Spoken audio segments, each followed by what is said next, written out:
Ya baik. Nah, kita akan membahas tentang thoriqoh ya. Nah, bahasa ini sangat penting terutama bagi teman-teman yang sudah akan mengikuti program 200 jam. Ada berapa? Jadi nanti thoriqohnya atau teknik. Yang dimaksud thoriqoh di dalam kerangka konsep ini bukan thoriqoh formal. Ya, saya mau disclaimer itu. Tapi hakikate thoriqoh. Jadi thoriqoh itu ada formal lalu menjadi lembaga. Nah, jadi kalau itu namanya lembaga. Dan kalau di tasawuf Indonesia tidak terikat oleh lembaga thoriqoh. Jadi teman-teman yang dari thoriqoh mana saja boleh ikut karena yang dikembangkan di tasawuf Indonesia itu hakikat thoriqoh kan. Bukan lembaga thoriqoh, bukan. Nah, tetapi kalau teman-teman sudah ngikutin thoriqoh lalu ikut di tasawuf Indonesia, nggak akan ganggu, wong kita nggak ngasih wiridan. No. Nggak mempengaruhi suluk ya? Enggak, kan yang diajarkan teknik bernafas. Syariat, itu bid'ah kok jadinya. Karena mbok tambahi. Terus lagi mbok sebut sebagai wajib pemenang. Ya enggak boleh gitu ya. Artinya menyadari nafas dalam sholat itu jangan dianggap sebagai tembang itu salah satu thoriqoh. Dalam artian thoriqoh sebagai metode. Ya gitu ya Kak ya. Saya kira sudah sangat panjang saya bercerita ya. Karena ini memang saya tunggu-tunggu sebenarnya bab ini ya. Karena saya ingin menjawab banyak pertanyaan.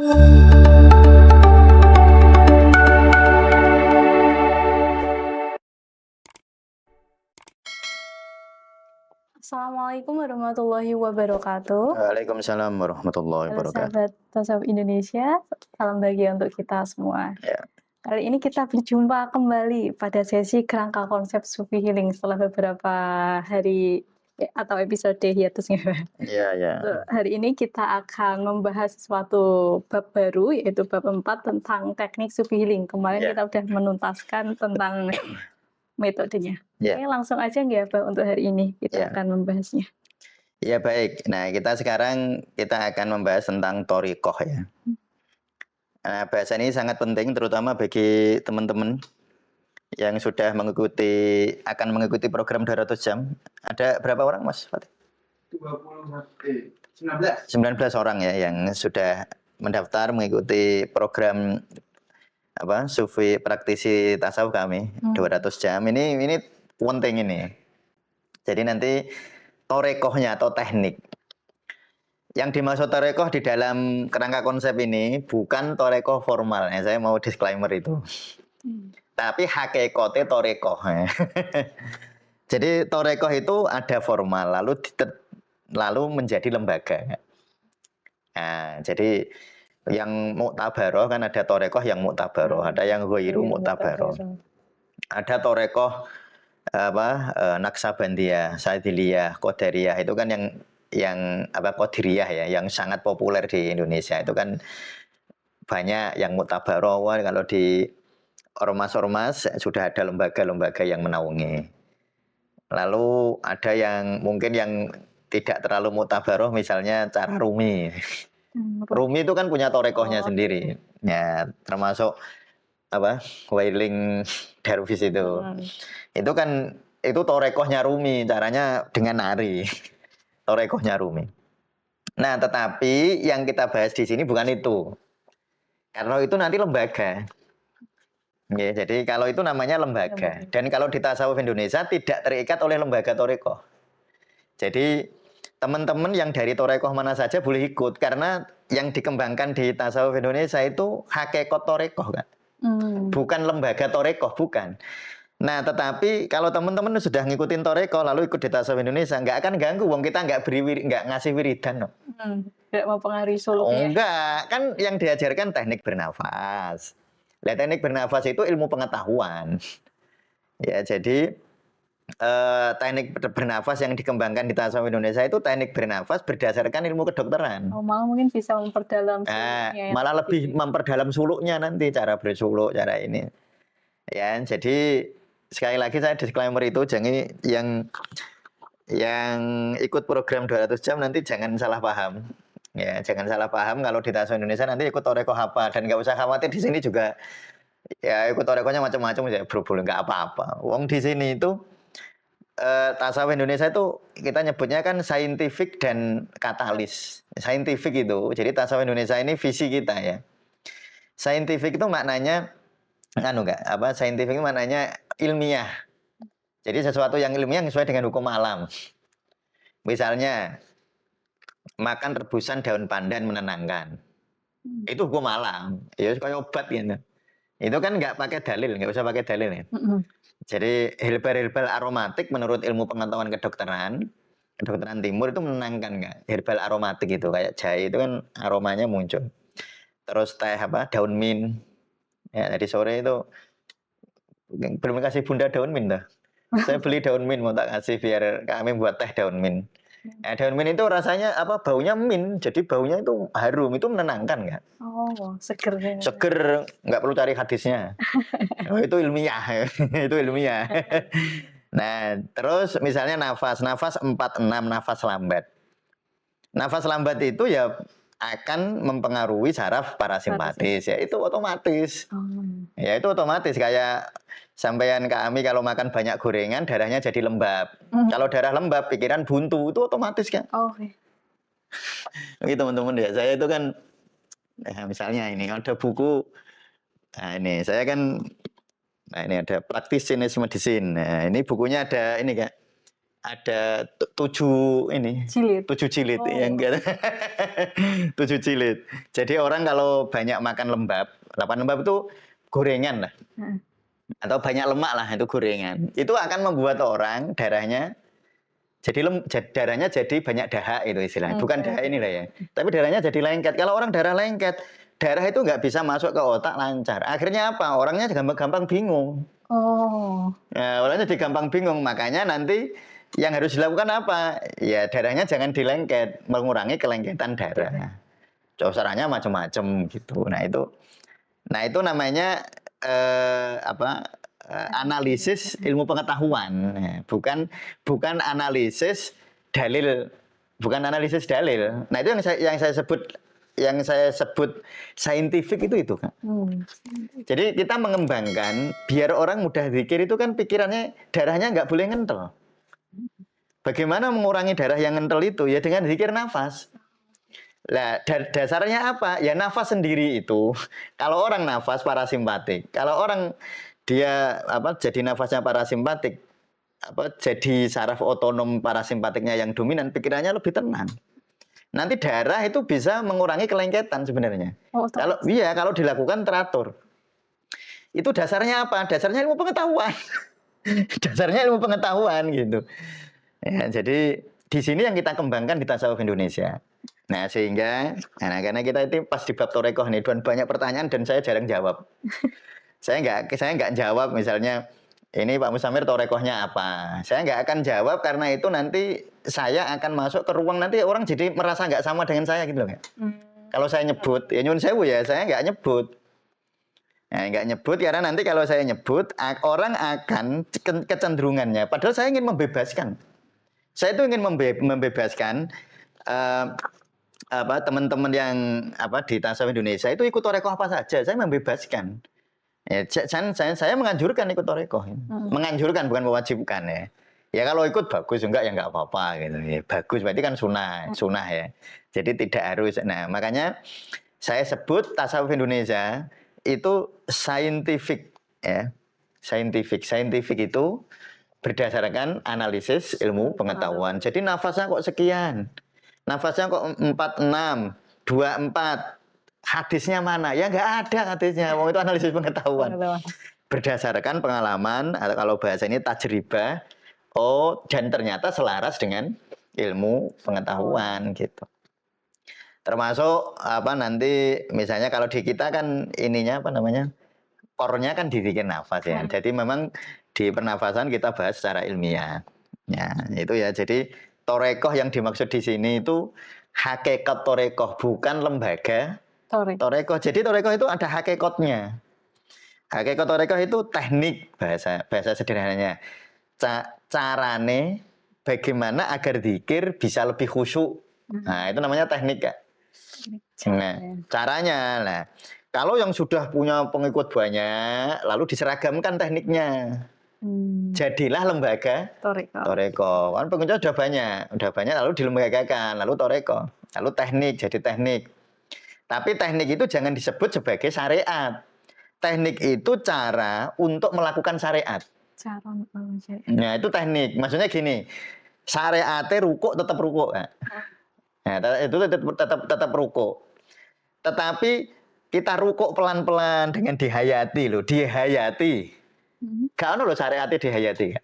Oh, berarti yang torekohnya yang ya, jadi penghayatan. Maka nanti ada torekoh namanya teknik penghayatan. Itu menghayati.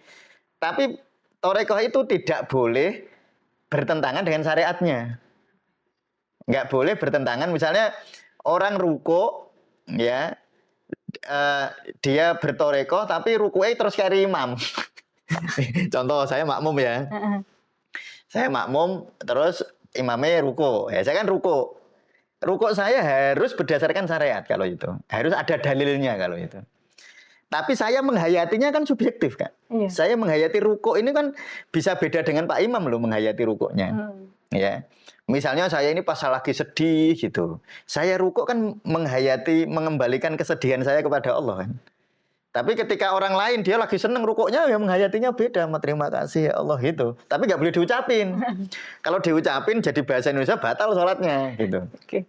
Bertentangan sama syariatnya. Nah, berarti yang saya maksud jangan bertentangan dengan syariat. Makanya kemarin di program 21 hari bikin nafas puasa ada yang nanya gimana kalau sholat saya sambil menyadari nafas.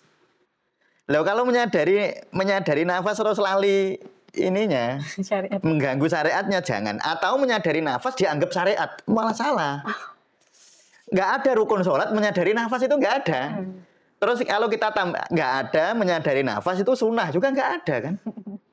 Jadi saya khawatir makanya nggak usah saya bilang gitu ya. Itu untuk cari aman aja, cari aman biar kita ini betul-betul tasawuf, tapi tasawuf yang menghormati syariat gitu.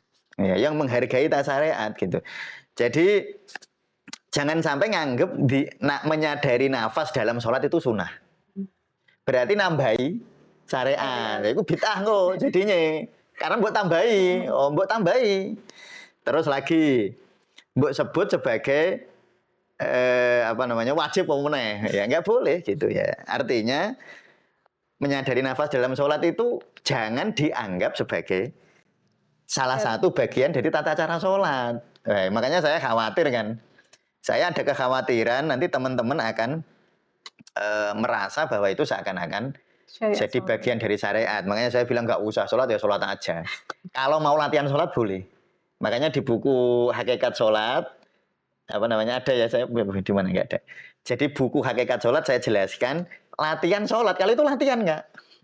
Jadi sebelum sholat latihan sih, ya kayak orang mau main sepak bola latihan dulu lah, latihan dulu. Nah, coba kalau dilanggar gimana? Oh, kamu kan gitu. Coba kalau musuh itu striker paling depan ada di sini, kamu harus ada di mana? Itu namanya latihan. Lah kalau latihan boleh gak? Tapi niatnya latihan sholat loh ya. Bukan sholat, bukan di dalam sholat yang resmi. Ya. Latihan kan boleh kalau latihan. Kan saya nggak nambah-nambahi syariat. Itu cuma niat latihan sholat kok. Nah, jadi itu harus dipahami gitu ya. Sehingga nanti torekoh itu makanya yang disebut torekoh jangan nambah-nambahi syariat. Ya aja ngurangi syariat juga. Yang bertentangan. Nah, yang disebut nambah-nambahi ngurangi itu nambah kita sebut sebagai makruh, kita sebut sebagai sunnah, kita sebut sebagai haram, kita sebut sebagai wajib itu loh. Ya kita nggak nambah-nambahi, nggak ada hukumnya. Hukumnya ya kalau membantu kebaikan ya jadi kebaikan. Misalnya olah nafas. Olah nafas, ada orang olah nafas digunakan untuk kesaktian ngalahin orang. Bisa. Tapi digunakan untuk kebaikan? Bisa. Hipnosis digunakan untuk keburukan? Bisa. Untuk digunakan untuk kebaikan? Bisa. Jadi posisinya di situ nafas juga gitu Kak, posisinya itu. Herbal posisinya sama, ilmu herbal. Tunggu ngeracun wong ya iso. Orang jahat itu. Ya kan bisa, tapi untuk membantu orang bisa juga. Nah, gitu ya. Itu yang saya betul-betul ingin memahamkan teman-teman. Nah, jadi kemarin ada yang nanya dan saya nggak jawab itu. Nanya itu kalau latihan nafas itu hadisnya apa? Kalau nafas dihormati dalam Islam jelas, karena itu cara termudah untuk bersyukur kan. Makanya afdholul ibadati adul anfas ma'allah ya kan. Ya itu sudah ada. Jadi di dalam tasawuf nafas itu sangat dihormati. Tapi nek carane nafas ya terserah ilmune sampean. Sampai dapat ilmu nafas dari ilmu pengetahuan boleh. Atau ikut apa itu? Yang kayak ya kita nggak usah nyebut nama ya. Maksudnya kayak lembaga-lembaga persilatan gitu kan ada. Iya. Kan ada kalau di UIN kan ada juga latihan nafas gitu. Ya itu kan ada, itu nggak apa-apa, itu bukan syariat, cuma teknik aja gitu ya. Jadi saya minta untuk teman-teman hati-hati kalau sholat ya sholat aja. ya nggak usah ditambah-tambahi. Ya sebenarnya kalau teman-teman tidak meniatkan itu sebagai syariat sih nggak masalah ya. Tapi kan kadang-kadang terus seakan-akan nanya dari nafas lebih penting timbang maca subhana rabbiyal aziminya. Lah itu yang repot. Jadi sholat ya sholat. Nek kepengen ngono itu pas latihan. Latihan ya tadi. Makanya ada latihan sholat khusyuk, ada kan? Iya. Nah, latihan sholat khusyuk itu ada tekniknya. Tapi itu latihan loh, ya pas sholat aja latihan. Aja mbok tambah-tambahi. Ya.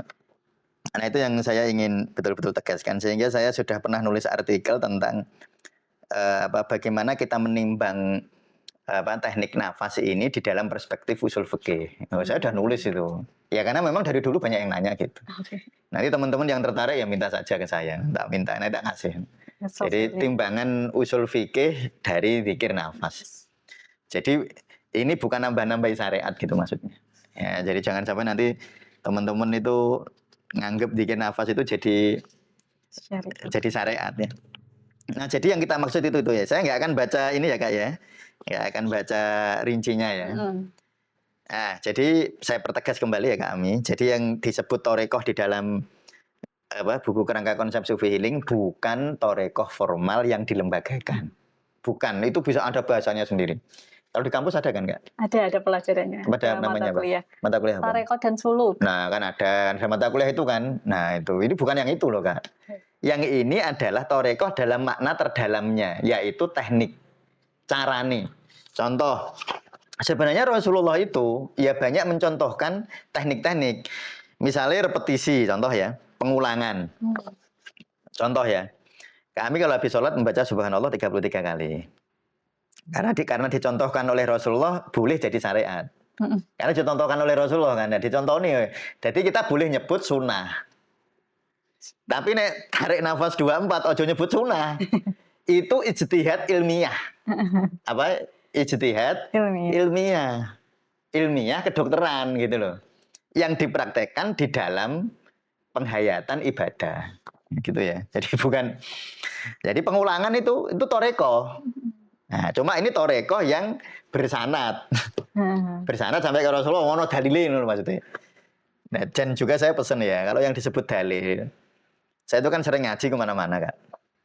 Ada orang yang saya ini agak mengkritik yang kayak gini. Orang sidik-sidik itu nanya hadisnya mana, ayatnya mana. Seakan-akan yang disebut dalil itu hanya Quran, hadis. Padahal dalil itu bukan hanya itu. Kalau dalil itu hanya itu, sampean zakat fitrah nganggo beras itu berarti ora ono dalile. Iya enggak Kak? Loh iya dong. Loh enggak ada dalilnya zakat fitrah pakai beras. Yang dicontohkan Rasulullah itu enggak pakai beras, pakai apa? Kurma ya Kak? Ya kurma mungkin ya kan, pakainya itu nggak pakai beras. Lah cuma yang disebut dalil itu kan bukan hanya Quran hadis. Dalil itu kias, itu juga dalil, ijma ulama juga dalil. Lah kias itu analogi. Lah kalau di Arab itu pakainya apa? Kurma misalnya dianalogikan. Itu kan makanan pokok dikias. Kalau di Indonesia beras. Namanya kias. Kias itu analogi kan. Atau kami kalau naik motor, naik kendaraan kan ada doanya itu. Iya ada. Nah, ada doanya ya. Doanya apa? Ya semoga ada doanya lah ya. Lah itu kan dulu Rasulullah berdoa itu kalau naiknya unta. Oh iya. Lah sekarang naik mobil. Lah kalau kamu pakai nanya hadisnya mana naik mobil berdoa pakai doa itu? Ya ora ono. Wong dulu nggak ada mobil. Tapi dikiaskan. Sama kendaraan. Nah, sama-sama kendaraan namanya kias kan. Terus ada ijma ulama. Ijma ulama itu adalah nggak ada Quran hadisnya. Tapi ulama-ulama itu terus berdiskusi gitu loh. Oke kita siap gitu. Nah itu namanya ijma. Jadi ijma itu hasil diskusi. Kalau kias itu hasil analog. Nah, tapi yang diskusi ya orang awam kayak kita enggak loh ya. Diskusi itu ulama. Ya, jadi ijma namanya. Jadi ada Quran, hadis, ijma, kias. Sehingga teman-teman jangan kalau nanya itu ono hadis ra. Nyun sewu ya, nanya kayak gitu itu lucu sebenarnya. Ya, jadi itu nanya gitu tuh lucu. Jadi jangan sampai kita terjebak dalam pemahaman seperti itu. Nanti jadi beragama itu jadi kayak sempit banget. Hadis itu jumlahnya berapa sih yang sahih? Nah, ribuan. Kan ribuan. Quran ribuan. Ya nggak mungkin Quran misalnya bahas ngeprint, ada nggak print hadisnya ngeprint? Ya nggak ada. Misalnya hadisnya haji. Loh haji itu, wah itu kan ijtihadnya banyak sekali loh Kak. Ijtihad haji karena dulu kan pakai unta. Iya. So, sekarang itu bisa pakai ini, pakai pesawat. Oh, pakai pesawat. Nanti bisa beda. Macam-macam. Ya, jadi dulu misalnya sholat pakai sajadah itu ada. Dulu nggak ada itu pakai sajadah. Terus tasbih itu. Nah, tasbih ya. Jadi saya contoh tasbih ya. Kan ada tasbih yang ini. Ada yang digital gitu. Itu memang ada hadis itu. Mungkin ya saya nggak tahu ya ada apa enggak. Tapi misalnya nggak ada. Ya kan nggak masalah juga. Wong ini itu bukan intinya. Ini bantu ibadah kan gitu. Jadi ngitung hadisnya adalah kalau habis sholat 33 kali. Kan ngitung itu. Nah, lah biar nggak kangelan ngitung. Terus pakai alat. Ya kan boleh kan. Nah itu loh ya ini.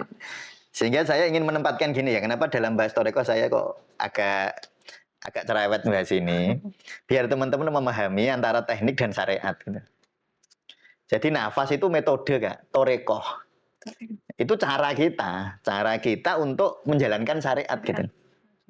Jadi kalau orang mau haji itu kan ada rukun hajinya. Ya ada tawaf, ada sa'i, kan ada rukunnya. Lah ke Mekahnya naik apa? Terus di hotelnya nanti begini. Nanti kalau itu namanya metode. Metode biar haji gitu loh. Kan naik apa, kendaraan apa, lewat laut, apa lewat darat, apa lewat udara, apa lewat itu cara bersyariat. Dan tidak nambahin syariat. Yang saya sering nyontohin itu orang sholat pakai kata usolli. Usolli fardhu subhi. Kan belum sholat kan. Ngomong gitu kan belum sholat. Jadi nggak nambahin syariat kan. Orang yang disebut sholat kan setelah niat dalam hati Allahu Akbar. Iya enggak? Sholat adalah coba apa? Ibadah yang diawali dari takbir, diakhiri dari salam. Lah wong ngomong usolli sudah takbir belum? Belum. Nah, berarti kan belum sholat. Iku isih latihan. Iku isih latihan sholat Kak. Jadi ngomong usolli, saya mau sholat kan gitu. Saya mau sholat subuh. Belum sholat. Jadi ini nggak nambahin syariat. Wong belum sholat kok. Kecuali pas Allahu Akbar atau merasa bahwa usolli kuwi mulai sholat. Nyebut usolli kuwi termasuk rukun sholat ya. Itu jadi bid'ah kuwi. Karena nambah-nambahi syariat. Nambah-nambahi syariat. Tapi kan urung sholat. Itu urung sholat. Jadi sholat itu diawali dari Allahu Akbar. Jadi kalau orang ngomong usolli kan belum sholat enggak? Nah, baru usolli fardhu zuhri arba'a raka'atin mustaqbil qiblati adaan imaman misalnya saya tadi. Allah lah iku gek salat. Nek wis ngono gak aja mbok tambah-tambahi. Apa meneh mbok tambahi zikir nafas. Wah, iki repot iki. Nyamari kalau itu. Daripada ragu wis ora usah. Karena sudah ada di dalam ibadah makhdhu. Lah nek isih ning njaba sampean urung salat sampean zikir nafas dulu, enggak apa-apa. Urung salat ya, jadi berdiri gitu ya, tarik nafas dulu. Sadari, hembuskan, hadirkan rasa syukur, mohon kepada Allah mugi-mugi sholat saya khusyuk. Boleh Kak, kan belum sholat. Ya setelah sholat ya kalau wis Allahu Akbar sudah masuk sholat atau coba tambah-tambahi. Oh, jono tambahan ya. Rukun sholat pertama bernafas dulu. Waduh lah ya, ini repot ya. Jadi teknik pengulangan itu juga Thoreko Kak. Ya mengulangi itu teknik. Lah nanti mengulangi berapa kali boleh pakai ilmiah Kak. Contoh ya. Kenapa zikir nafas puasa atau saya apa di buku ini Kak? Mas panduan apa? Ini ya. Kepekaan energi zikir. Itu kan 21 hari toh. Nah, terus zikir nafas puasa 21 hari. Itu kenapa 21 hari? Ya karena banyak penelitian orang itu ada perubahan signifikan itu setelah 21 hari. Jadi ojo mbok takoni hadis endi. Terkait neuroplastisitas. Ya, namanya neuroplastisitas. Jadi neuroplastisitas itu terjadi kalau orang minimal melakukan itu disiplin 21 hari. Jadi 21 hari itu nggak ada dalilnya. Dalilnya adalah dalil ilmiah gitu loh. Dalilnya ilmiah. Lah memang ilmiahnya begitu. Contoh lagi. Ada banyak tulisan, mungkin kami sudah sering baca. Orang itu kalau merasa tenang 3 menit, itu hormon imunoglobulin A-nya meningkat, kan? Imunoglobulin A-nya meningkat. Itu orang kalau tenang 3 menit. Makanya saya kalau ditanya minimal berapa lama Ustadz saya zikirnya, saya bilang 3 menit. Tapi nek mbok takoni hadisnya nggak ada hadisnya. Saya berdasarkan ilmiah bahwa orang kalau tenang 3 menit akan mengubah hormon. Jadi aja mbok takoni hadis. Dalilnya dalil ilmiah. Makanya tadi saya sebut di awal tasawuf Indonesia itu saintifik dan katalis. Saintifik itu tadi maksud saya ya, menggunakan cara-cara ilmiah yang tidak mengubah syariat mahdhoh. Ya, jangan mengubah. Lalu katalis itu tadi mempercepat. Jadi lebih cepat gitu loh. Jadi kalau orang misalnya pakai teknik-teknik dari kita, dia jadi lebih cepat khusyuk, lebih cepat zikirnya lebih dalam, lebih cepat menghayati. Nah, namanya katalis. Makanya yang ikut torekoh apa saja dalam arti torekoh lembaga silahkan. Tapi nek ragu takon gurune. Ya, kalau sudah punya guru ya sudah nanya, saya mau ikut belajar zikir nafas tasawuf Indonesia boleh nggak? Nah itu silahkan kalau itu. Ya tetap ya, jadi kalau gurunya boleh, pokoknya di sini nggak akan ngerubah torekohmu lah. Ya, jadi kalau kami misalnya ikut torekoh Sadzaliyah, saya nggak akan ngubah amalan kami. Sebagai katalisator aja. Itu katalis. Kalau kami ikut tasawuf Indonesia, kami akan lebih indah sekali menghayati ketorekohan kami gitu loh. Jadi itu katalis, kamu yang dia sebut katalis itu. Nah ini jadi gitu ya. Kalau di tasawuf, kalau torekoh yang ini Kak, hakikat torekoh itu misalnya gini Kak, khusyuk atau penghayatan ya. Jadi kami menghayati. Misalnya gini, Bismillahirrahmanirrahim. Menghayatinya gimana? Dihayati artinya. Lah aku gak ngerti artinya. Dihayati apa nih? Ya kamu sadari aja bahwa kamu ngucap Bismillahirrahmanirrahim. Ya, kamu sedang menyebut nama Allah, sadari itu aja. Ar-Rahman artinya apa, Ar-Rahim artinya apa, mau ngerti, kan nggak bisa menghayati, nggak tahu kok. Nah, makanya orang kalau banyak ngaji lebih mudah menghayati. Tapi delala memang nggak tahu kan. Taunya ya suku Bismillahirrahmanirrahim, Bismillah Allah itu aja lah, ya sudah. Jadi menghayatinya bisa beda-beda kan. Tetapi tetap menghayati, dan menghayati itu torekoh. Dia tidak menentukan sah tidaknya ibadah. Nggak nambahi rukun, nggak nambahi sunnah, ya nggak nambahi gitu, ya kecuali disebut oleh Rasulullah, itu beda lagi, ya, atau disebut oleh ijma ulama, atau disebut oleh qiyas gitu. Dan di tasawuf Indonesia kita nggak ahlinya kayak gitu. Cuma saya memang betul-betul membatasi agar teman-teman tidak masuk dalam itu tadi berlebih-lebihan, zikir nafas dalam sholat itu nanti berlebih-lebihan kalau itu. Ya saya menjaga itu. Saya insya Allah tahulah batas-batasnya itu. Nah, jadi misalnya teman-teman mau zakat, nah kalau di psikoneuroimunologi itu kalau mau zakat kita begini, tarik nafas dulu, hayati ya Allah, beras ini atau harta ini bukan milikku, ini adalah milikmu, ini aku kembalikan kepadamu ya Allah. Nah itu boleh, tapi ojo merubah prosentasenya. Persentase dari zakat itu berapa? Yo, iku aja jawabnya nek zaman takon wong sufi zakatnya piro 100% takon wong sufi. Karena wong sufi merasa tidak semuanya bukan milikku kan. Ya Allah, terserah Allah. Nah, tapi takon syariat ada 2,5%, dan kita nggak ngerubah itunya, gitu loh. Kalau ngerubah itu yang jadi jadi syariat, bukan torekoh lagi. Jadi kalau torekoh itu menghayati gitu kan. Nah itu saya jelaskan dalam, nah nanti yang ikut belajar 200 jam akan sangat mendalam menghayati ini. Karena ini sebenarnya kuncinya ya, religio, psikoneuroimunologi. Lah Ustaz itu kok tahu kayak gitu? Ya karena saya belajar. Jadi saya belajar kedokteran, saya belajar kedokteran timur, saya belajar psikologi, saya belajar tasawuf. Lalu saya rangkai di dalam istilah religio psikoneurofisiologi sebenarnya Kak, lebih tepatnya. Tetapi secara ilmiah itu yang lebih kuat itu imunologi karena ilmunya sudah settle, sudah mapan, makanya saya pakai istilah itu. Nah, jadi itu nanti ada tumak ninah. Nah, tumak ninah mungkin termasuk rukun sholat kan. Nah, tetapi itu juga bisa disebut teknik, tapi teknik yang bersyariat itu. Ya, karena ono, lah sampean takon dikir nafas, takon hadisnya ya ora enek. Takon hadisnya ora enek ya itu. Nah, zikir itu juga toreko. Zikir itu toreko. Cuma nanti teknisnya zikir itu toreko, tapi teknisnya itu adalah bisa beda-beda. Ya kok iya Ustaz, ya beda-beda. Coba tanya. Dikire apa Torekoh Naksabandiyah gini, baca la ilaha illallah begini, dikire wong Sadiliyah begini, dikire wong ini begini. Amalannya maksudnya. Kan beda-beda. Masalah enggak? Ya enggak. Wong itu teknik kok. Teknik untuk menghayati kehadiran Allah kan. Kan zikir itu kan berzikirlah kepadaku, fadzkurullah. Kan ingat Allah lah, ingat Allah itu caranya macam-macam. Bisa dengan tafakur. Nah, tafakur. Saya sebagai sarjana kedokteran Kak, saya lebih mudah tafakur di dunia biologi karena saya paham, saya bisa membayangkan di dalam sel DNA saya itu apa yang terjadi, saya bisa bayangin Kak. Bisa bayangin wong dulu waktu praktikum anatomi histologi itu saya benar-benar lihat sel kok. Loh, kalau kami Mas Fatih nggak bisa bayangin, wopo gue ya tahu ya, sel itu tahu, tapi kan nggak bisa bayangin di dalamnya kayak apa. Hanya lihat gambar aja kan. Nah, tapi saya bisa bayangin enggak. Jadi saya bertafakurnya, toreko saya tafakur biologi ya.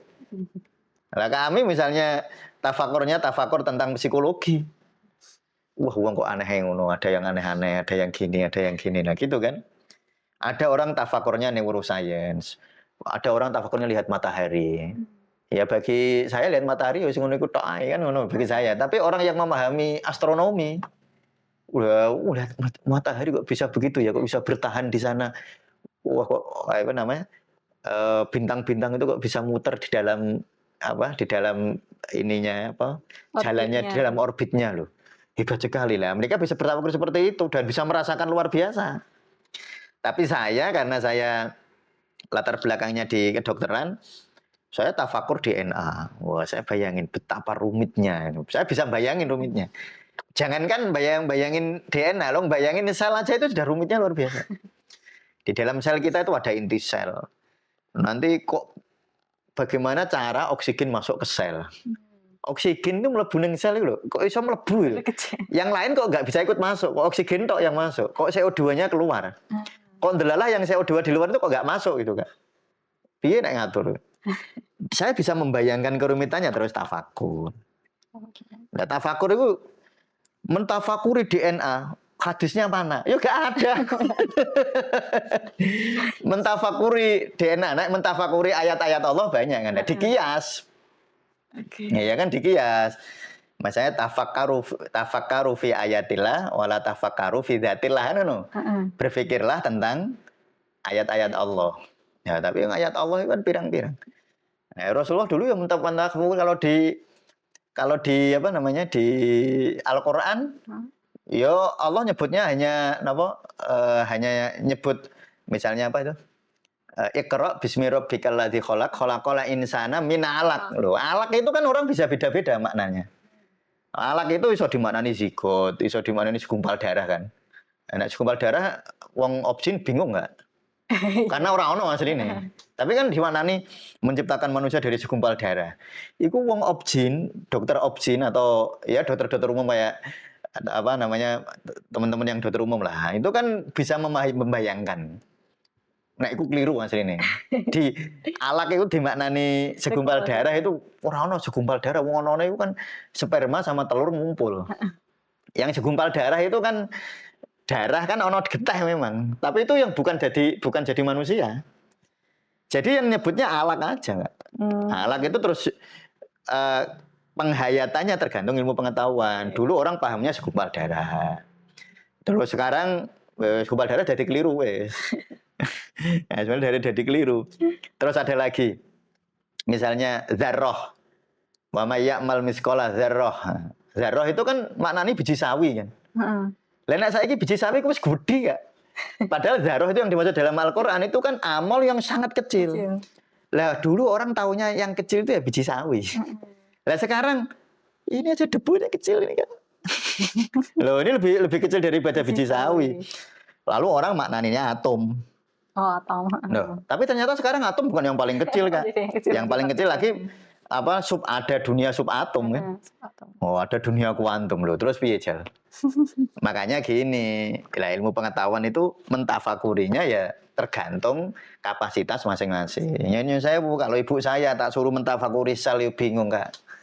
Tapi ibu saya mentafakuri kecambah itu ditandur ning anu kok iso langsung dadi kacang. Ya iku mentafakuri ini kalau ibu saya wong lulus SD iku sekolah zaman dulu kan ibu saya. Ya tak suruh mentafakuri kayak saya, ya nggak bisa. Ya, gitu ya. Jadi tafakur lalu tadabbur. Tadabbur itu mengambil pelajaran. Ya, terus muhasabah. Nah, muhasabah itu menimbang-nimbang diri atau menjadi itu terus tembang atau bernyanyi itu juga toreko. Jadi misalnya Sunan Kalijogo ya, Sunan Kalijogo itu membuat toreko lirik-ilir. Nyanyi beliau ngajari masyarakat dengan cara bernyanyi. Lere ilir tandure wosumilir tak ijo royo tak sengguh temanten anyar. Itu cara Sunan Kalijogo mendidik masyarakat untuk menghayati dirinya. Ben gelem ngrasakno rukun Islam. Ben gelem nglakoni rukun Islam. Penek no blimbing kuwi. Lah blimbing itu kan simbol dari rukun Islam. Karena blimbing itu ininya 5 sayapnya. Nah, itu simbol. Itu dipakai oleh Sunan Kalijogo, tembang itu sebagai torikoh, sebagai teknik. Tapi ku tembang itu iso golek ya iso. Oh, gitu. Jadi teknik itu netral. Jadi sunnah jika bermanfaat untuk kebaikan. Misalnya usolli tadi. Usolli itu sebenarnya netral dari awal. Nek mbok niati dia sebagai urutan ibadah, sebagai rukun, berarti salah. Tapi kalau usollinya itu membawamu kepada kehadiran niatnya jadi lebih kuat, jadi sunnah. Sunnahnya bukan di usollinya, tapi efek dari usolli yang menguatkan niat gitu loh, Kak. Tembang gue maksiat ya pirang-pirang tuh, ya enggak? Orang nyanyi untuk maksiat banyak. Nah, tapi nyanyi lalu yang membuat orang jadi semakin ingat Allah. Coba kalau kami misalnya atau nada lah gitu. Moco Bismillahirrahmanirrahim. Alhamdulillahirabbil alamin. Coba bedakan rasanya dengan ketika orang membaca dengan nada yang bagus. Bismillahirrahmanirrahim. Oh, tentu loh, saya sih nggak bagus suaranya. Nah, tapi kalau ada orang dengan nada yang bagus kan menghayatinya lebih. Nah, gitu loh. Jadi nyanyi atau nada. Nah, nada itu ya netral aja kan. Ya netral. Netral itu maksudnya yo haram ora, mubah orang ini wis ora, wis gak ono hukume. Baru berhukum ketika digunakan untuk apa. Makanya ono al hukmu bima qasidiha. Hukum itu tergantung maksudnya. Gitu. Jadi hukum itu tergantung maksudnya. Lah maksudnya apa kamu nyanyi itu? Nyanyi untuk menghayati misalnya Nyun Sewu misalnya. Ini yang tapi kalau yang nggak setuju nyanyi menganggap nggak boleh ya silahkan juga nggak apa-apa. Ya saya nggak masalah itu. Ya misalnya kami baca sholawat. Ini Sallallahu alaihi Muhammad. Tentu itu baik. Nah, coba kalau kami dengan dinadakan. Sallallahu alaihi Muhammad. Loh, jadi lebih menghayati kan? Dan memang nada itu mencerdaskan. Itu dua penelitiannya banyak sekali. Orang itu akan lebih mudah menghafal ketika dia bernyanyi. Coba teman-teman nyanyi, teman-teman nyebut syair Indonesia Raya tanpa dinyanyikan. Angel. Indonesia, tanah airku. Tanah tumpang, aku mikir mesti tegang nggak? Coba kalau pakai nyanyi, nggak tegang sama sekali. Indonesia, mau begini, tanah airku. Karena itu anak-anak TK SD banyak nyanyi. Iya banyak nyanyinya, dan memang paling bagus belajar itu ya dengan nada. Memang nada itu sangat mencerdaskan. Nah gitu loh. Nah itu namanya saya tulis di sini tembang. Jadi nanti jangan kaget yang punya buku ini, punya kerangka konsep Sufi Healing. Ya, tembang itu salah satu toreko. Dalam artian toreko sebagai metode. Ya gitu ya Kak ya. Saya kira sudah sangat panjang saya bercerita ya. Karena saya ini memang saya tunggu-tunggu sebenarnya bab ini Kak. Karena saya ingin menjawab banyak pertanyaan dari teman-teman yang saya memang nggak mau jawab ya. Karena kalau dijawab lewat chat itu nanti ngebak-ngebaki grup. Nanti akan ikut dikomentari ini, komentari ini gitu ya. Nanti insya Allah ini alam muluk, alam malakut, alam jabarut sudah ada di podcast saya dengan Mas Fatih ya, sudah sangat lengkap. Saya nggak akan mengulang lagi. Lalu nanti ada objek Sufi Healing ya Kak ya. Ada paru, limpa, hubungan limpa dengan. Jadi di sini itu ada tulisan misalnya limpa hubungannya dengan emosi apa, limpa hubungannya dengan emosi kecemasan, ya lambung dengan kecemasan, usus besar dengan kesedihan. Nah itu sudah saya tulis, tapi saya kan nggak bahas ini juga, karena itu nanti banyak kita bersinggungan dengan kedokteran. Soalnya nanti yang 200 jam tentu akan, yang ikut program 200 jam akan lebih rinci untuk kita bahas itunya ya. Nah terus habis itu udah bahas 12 organ, nanti kita bahas struktur indrawi, kolab, dan lain sebagainya. Nanti kita ruh dan lain sebagainya. Saya kira pembacaan buku ini sudah saya nanti kita cukupkan sekian. Bagi teman-teman yang ingin mendalami bisa membacanya sendiri. Kalau mau nanya nanti boleh. Jadi yang sudah punya buku terus membaca tentang ruh kok bingung, ini gimana bingung. Saya sebenarnya sudah sering bahas itu. Sudah saya sering bahas, cuma kadang-kadang ya orang gelaibo ya. Nggak merasa kalau saya sudah membahas. Ya saya kira demikian kami, terima kasih. Terima kasih ya Pak untuk pembahasannya kali ini. Untuk buku kerangka konsep dari Sufi Healing kita tamatkan. Oke, untuk teman-teman yang mungkin masih ada pertanyaan bisa ditanyakan ke admin Tasawuf Indonesia atau mungkin di kolom komentar di YouTube Tasawuf Indonesia. Sekali lagi terima kasih untuk teman-teman yang sudah setia menonton kerangka konsep Sufi Healing. Semoga kita semakin bahagia. Kita tutup sesi hari ini. Wassalamualaikum warahmatullahi wabarakatuh. Waalaikumsalam warahmatullahi wabarakatuh.